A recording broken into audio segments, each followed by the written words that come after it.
Bismillahirrahmanirrahim. Assalamualaikum warahmatullahi wabarakatuh. Alhamdulillahi rabbil alamin. Wassalatu wassalamu ala asyrafil anbiya'i wal mursalin wa ala alihi wa sahbihi ajma'in. Jadi insya-Allah pada hari ini kami akan menerangkan cara membina akhlak generasi muslim melalui Al-Quran dan juga sunnah dalam mengatasi isu pergaulan bebas. Sebelum kami memulakan pembentangan pada hari ini, saya ingin menceritakan sedikit sebanyak tentang biodata kumpulan kami. Saya sendiri iaitu Muhammad Aidil Amin bin Abdul Wahab. Sahabat saya Muhammad Zul Iman Amirul bin Zulkafli, dan juga sahabat saya seorang lagi iaitu Muhammad Aizat bin Mat Yusuf. Kami semua daripada kelas PGMS 3. Jadi insya-Allah kita memulakan pembentangan kita pada hari ini dengan tajuk pergaulan bebas. Kita teruskan dengan pengenalan dahulu. Pergaulan bebas ni apa? Pergaulan bebas ini iaitu atau lebih dikenali sebagai ikhtilat lah menurut hukum Islam, adalah merupakan suatu bentuk pergaulan ataupun hubungan secara bebas yang melibatkan lelaki dan juga perempuan yang ajnabi, sama ada di tempat sunyi atau di tempat yang terbuka. Ia merupakan suatu ciri pergaulan masyarakat jahiliah dan juga berasaskan kepada nilai sistem hidup jahiliah. Bentuk pergaulan seperti ini telah ditolak oleh Islam sejak kedatangan Rasulullah SAW. Kerana apa? Kerana membawa sistem dan nilai hidup yang dipandu oleh Al-Quran dan juga As-Sunnah. Seterusnya kita membalikkan kepada ciri-ciri pergaulan bebas. Yang pertama iaitu aktiviti seks bebas. Terdapat kecenderungan untuk terlibat dalam hubungan seksual tanpa ikatan pernikahan atau komitmen yang jelas. Yang kedua pula iaitu pengaruh rakan sebaya. Keputusan untuk terlibat dalam pergaulan bebas ni sering dipengaruhi oleh rakan sebaya dengan tekanan untuk memenuhi norma sosial dalam kumpulan. Yang ketiga pula iaitu kurangnya kesedaran diri. Kurangnya kesedaran diri ni kenapa? Mungkin individu itu sendiri tidak menyedari atau mengabaikan risiko dan juga akibat negatif dari pergaulan bebas, seperti masalah kesihatan, masalah mental dan juga fizikal. Yang keempat pula, sikap terhadap keluarga dan juga masyarakat. Terdapat sikap kurang menghormati nilai-nilai keluarga dan juga masyarakat, serta kecenderungan untuk berkelakuan secara terbuka tanpa mempedulikan pandangan orang lain. Jadi terdapat beberapa cara untuk membina akhlak generasi muda pada masa kini daripada terjerumus dengan perkara yang tidak elok seperti pergaulan bebas.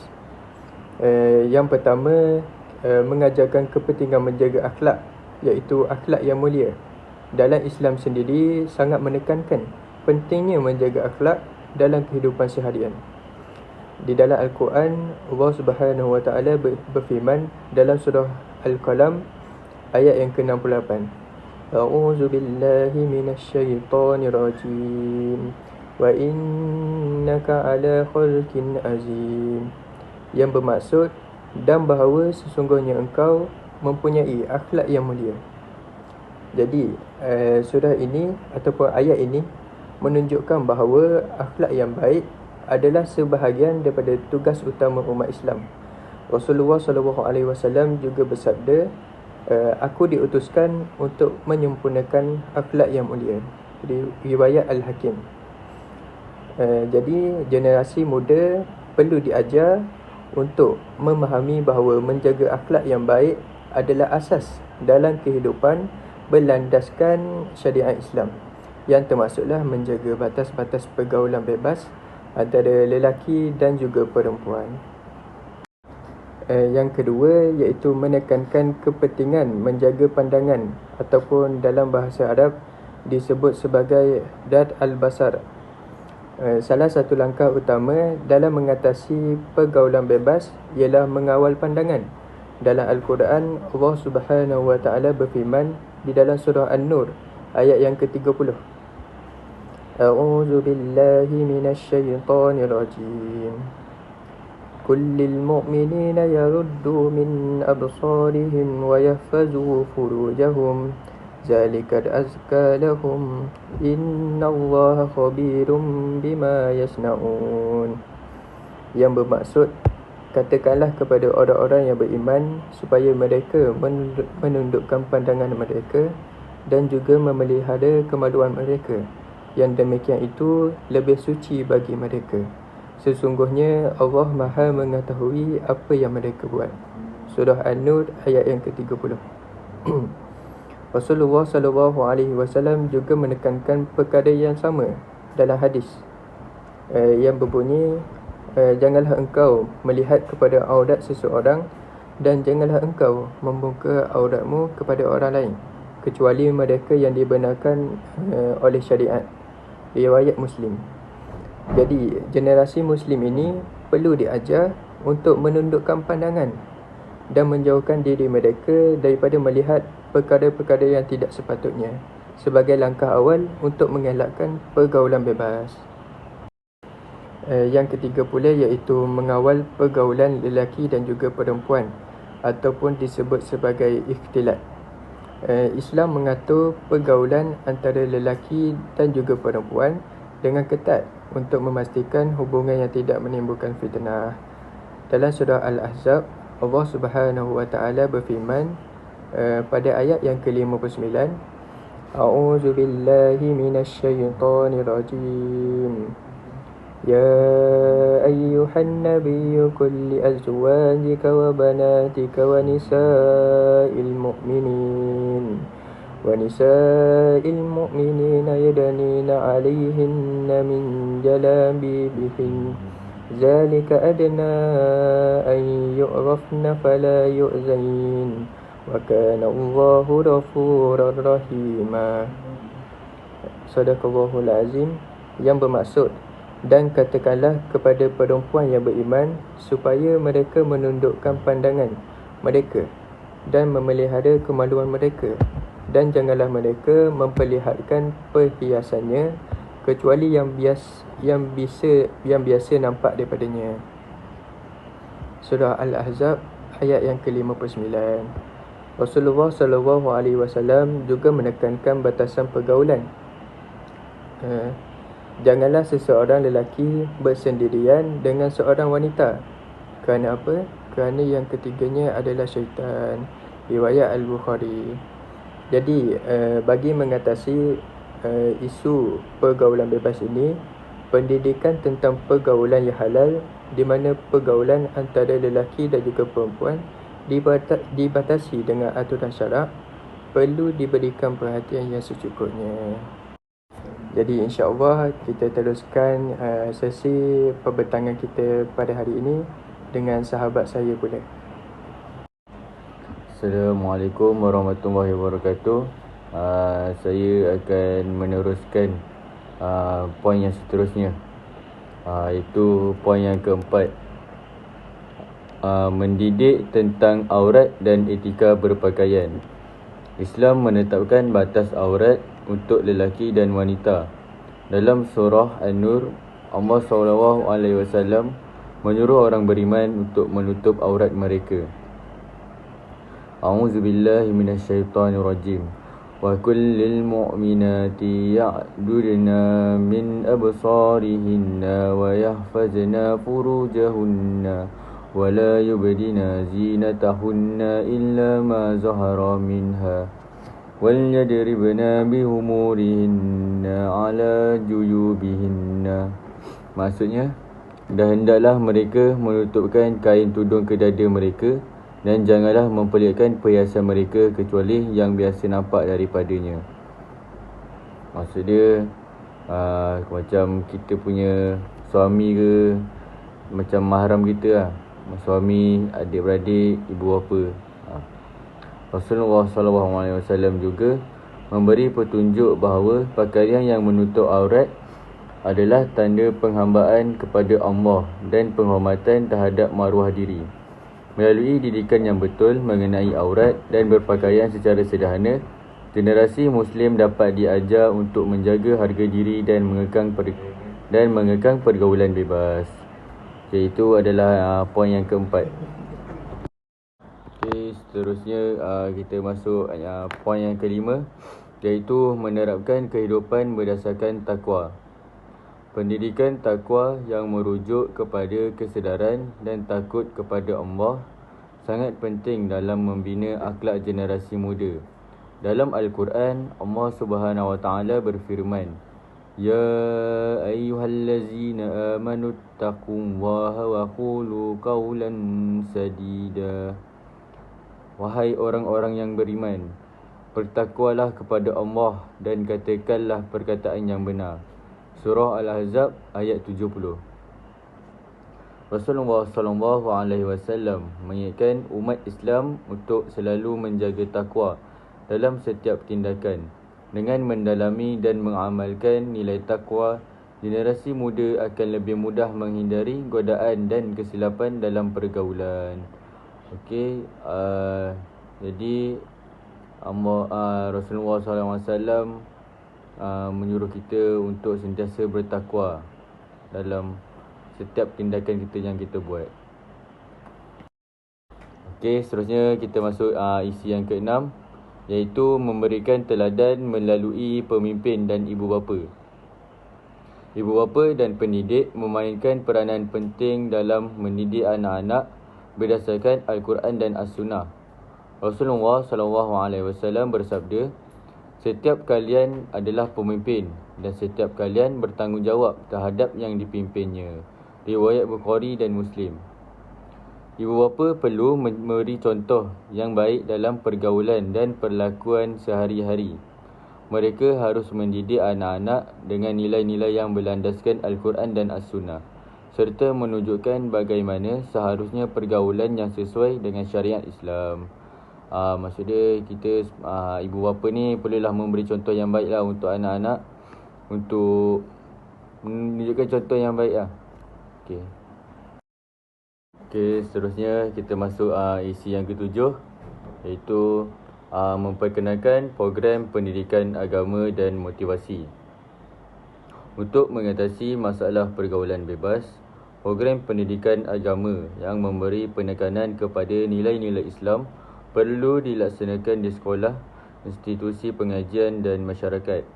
Generasi muda harus diberi pemahaman yang mendalam tentang akibat daripada pergaulan bebas, baik di dunia maupun di akhirat.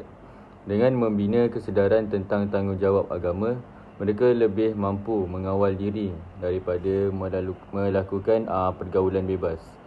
Sebagai contohnya, macam kita buat ceramah, kita menjemput ustaz-ustaz untuk memberikan ceramah tentang pergaulan bebas. Okey, seterusnya kita masuk kepada isi yang ke-8, iaitu mengajarkan kepentingan menjaga kesucian diri. Dalam bahasa Arab dipanggil hifz al-farj. Islam menekankan pentingnya menjaga kesucian diri, baik dari segi fizikal, emosi maupun rohani. Allah Subhanahu Wa Taala berfirman dalam surah Al-Mu'minun, iaitu a'udzubillahi minasyaitonirrajim.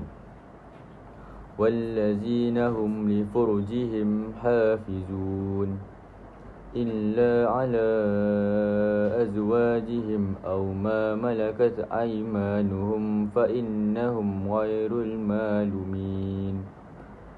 Surah Al-Mu'minun ayat yang ke-6.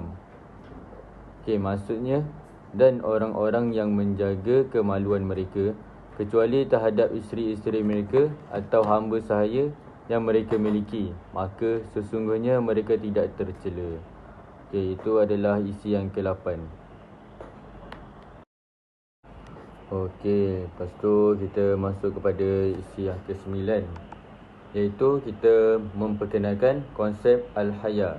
Maksud dia rasa malu lah. Al-Haya ni macam kita ada perasaan rasa malu. Okey, salah satu cara yang berkesan untuk membentuk akhlak generasi muda ialah dengan menanamkan rasa malu, iaitu Al-Haya. Rasulullah SAW mengingatkan umat Islam untuk memiliki sifat malu yang tinggi kerana ia adalah bahagian daripada iman. Dalam sebuah hadis, beliau bersabda, Al-Haya adalah sebahagian daripada iman. Riwayat Al-Bukhari. Maksud dia, dari ibu bapa atau guru-guru boleh memperkenalkan konsep ni lah untuk kita merasa malu tentang pergaulan bebas. Assalamualaikum warahmatullahi wabarakatuh. Saya Muhammad Aizat bin Mat Yusof. Saya akan meneruskan apa yang telah disampaikan oleh sahabat-sahabat saya. Okey, yang ke-10 iaitu menggalakkan perkahwinan yang diniatkan sebagai ibadah. Islam menggalakkan umatnya untuk berkahwin sebagai cara untuk menjaga kehormatan dan kesucian diri. Perkahwinan adalah cara yang sah untuk menyalurkan keinginan fitrah manusia sesuai dengan ajaran Islam. Seperti mana Rasulullah SAW bersabda, "Wahai para pemuda, barang siapa di antara kalian yang mampu untuk menikah, maka menikahlah, kerana perkahwinan itu dapat menundukkan pandangan dan menjaga kemaluan." Riwayat Al-Bukhari dan Muslim. Seperti mana kita tahu juga, menikah ini dengan berkahwin, perkahwinan yang sah ini dapat membina hubungan yang lebih rapat dengan keluarga pasangan. Okey, yang ke-11 pula, memberikan pendidikan seksual yang sihat dalam kerangka Islam. Antara satu aspek penting dalam mengatasi pergaulan bebas ialah memberikan pendidikan seksual yang sesuai dengan syariat Islam. Ini termasuklah mengajarkan batasan-batasan pergaulan, pengendalian nafsu serta tanggungjawab terhadap diri sendiri dan pasangan. Pendidikan ini dapat menjaga kehormatan dan tanggungjawab dalam hubungan antara lelaki dan wanita Islam. Islam juga memberikan panduan yang jelas tentang perkara-perkara yang boleh dan tidak boleh dilakukan dalam hubungan tersebut. Contohnya, Islam ni telah mengeluarkan hadis lah pasal ni, hubungan seksual ni. Contoh seperti wala taqrabuz zina, iaitu dan janganlah mendekati zina. Zina itu seperti yang kita tahu, hubungan seks haram antara lelaki dan perempuan. Seterusnya, yang ke-12, mendorong aktiviti positif dan kegiatan sosial yang sihat. Sebagai langkah preventif, menyediakan ruang dan peluang untuk generasi muda terlibat dalam aktiviti positif dan bermanfaat sangat penting. Aktiviti yang melibatkan komuniti Islam seperti pengajian agama, sukan, seni dan kerja sosial dapat menghindarkan mereka dari terjebak dalam pergaulan bebas. Seperti mana sabda Rasulullah SAW, "Sesungguhnya setiap amal itu ada batasannya dan setiap batas itu ada penentuannya." Riwayat Muslim. Contohnya di sini nak diibaratkan seperti kalau kita buat contoh kita melakukan ceramah, aktiviti kegiatan sosial yang sihat, ceramah, ataupun melakukan aktiviti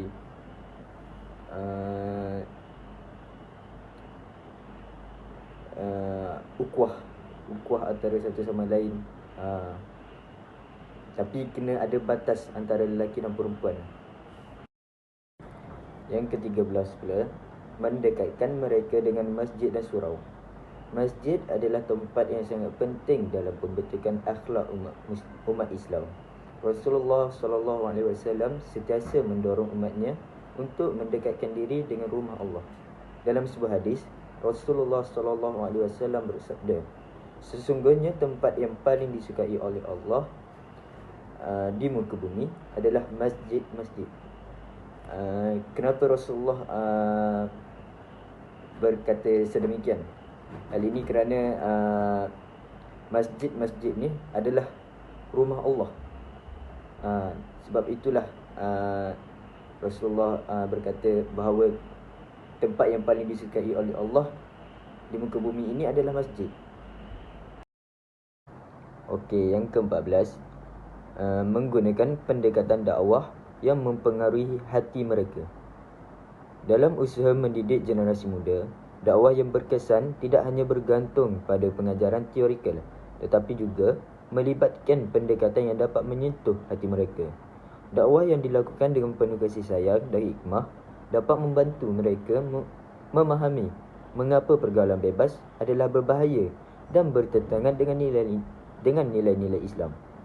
Allah Subhanahu Wa Taala berfirman, A'udzubillahi minasyaitonirrajim. Ud'u ila sabili rabbika bil hikmati wal mau'izatil hasanah. Yang bermaksud, serulah ke jalan Tuhanmu dengan hikmah dan nasihat yang baik. Surah An-Nahl, surah ke-16, ayat 125. Akhir sekali, menguatkan ikatan keluarga dan peranan ibu bapa. Ibu bapa adalah contoh pertama yang akan membentuk akhlak anak-anak mereka. Menguatkan peranan ibu bapa dalam membina akhlak anak-anak adalah salah satu kunci utama untuk mencegah pergaulan bebas. Ibu bapa yang menekankan nilai-nilai Islam dalam kehidupan harian mereka akan membentuk generasi yang mempunyai prinsip yang kuat dan tahu mengawal diri mereka dalam segala aspek kehidupan, termasuk pergaulan. Hal ini kerana ibu bapa adalah orang pertama yang mengenali anak-anak mereka. Ibu bapa juga adalah orang yang mendidik anak-anak mereka sejak mereka kecil lagi. Oleh itulah ibu bapa perlu mengajari, mendidik anak-anak mereka tentang cara-cara pergaulan, cara-cara menjaga nilai diri mengikut ajaran yang telah diajarkan oleh Islam. Kesimpulannya, membina akhlak generasi Muslim melalui Al-Quran dan As-Sunnah adalah langkah yang sangat penting untuk menangani isu pergaulan bebas. Dengan mendidik mereka tentang adab, menjaga pandangan, menjaga kehormatan dan berakhlak mulia, serta memberi penekanan kepada nilai-nilai keimanan dan takwa, kita dapat membina generasi yang tidak hanya cemerlang dari segi ilmu, tetapi juga mempunyai akhlak yang tinggi. Pendekatan yang berlandaskan Al-Quran dan As-Sunnah akan memastikan generasi muda terhindar daripada pergaulan bebas dan hidup mengikut panduan hidup yang benar dalam Islam. Itu sahaja daripada saya. Bye-bye.